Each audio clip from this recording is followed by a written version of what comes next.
I'm gonna teach you how to sound like this on BandLab.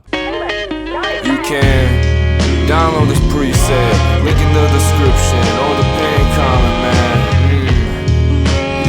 Yeah. Before we begin, if you like this vocal preset and want to download it for yourself, you can do so by clicking the first link in the description or the pinned comment. Without further ado, let's get started. I'm really excited to do this preset. Earl is one of my favorite rappers of all time. His album, Some Rap Songs from 2018, is my favorite rap album ever. Such a beautiful work of experimental art.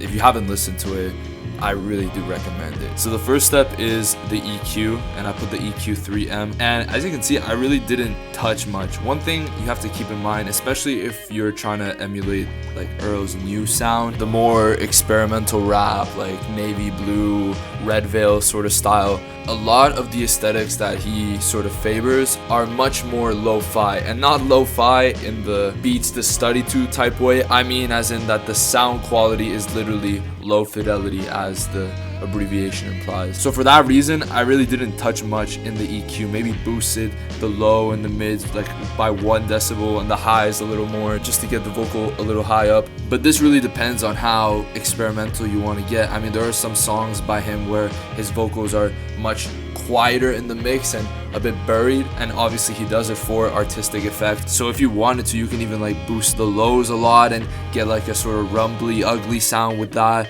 You can go to the mids over here and just fuck around with this and try to find like an annoying frequency to boost a little bit. Like, that's the fun and the beauty of lo-fi and experimental rap, that you can sort of mess around with uglier sounds and make them sound beautiful in the context of the piece. Then I added the second EQ, a graphic EQ, and here I got a little more surgical, but essentially all I really did was basically didn't touch the 100 hertz thing. It's at -0.1, but it doesn't make any difference. I boosted 200, 400, and 800 hertz by 2 decibels each, and basically left everything as it was except the 1.6 kilohertz. I boosted it 0.6 decibels, but again, basically nothing. Then I added a de-esser just to remove the harsh S sounds in your vocals. I went to the frequency range of about 9,000, and then I put the threshold at -1.8 decibels. If you're trying to level up your music career and want to upload your music to Spotify, Apple Music, you name it, click the second link in the description, because that's going to get you 7% off of DistroKid, the best music distribution platform on the internet. It's already only 20 bucks for you to upload an unlimited amount of songs and albums, so 7% off that is even better. Again, second link in the description. Now back to the tutorial. Now the compressor, I had a fast attack with 1 millisecond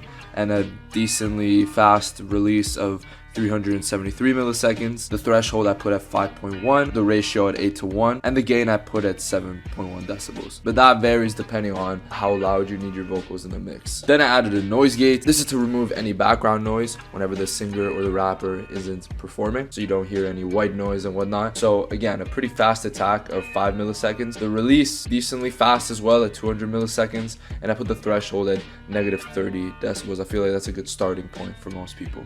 And then finally, I added a tiny bit of reverb at 11.6% using a spring reverb, a pretty cheap sounding one, but in my opinion, it does the job pretty well for this like grimier sort of rap style. Again, if you like this vocal preset and want to download it for yourself, you can do so by clicking the first link in the description or the pinned comment. Make sure to subscribe and hit the bell for more videos like this. Comment below what other rappers or singers you want me to do, and I'll see you guys in the next video. Peace.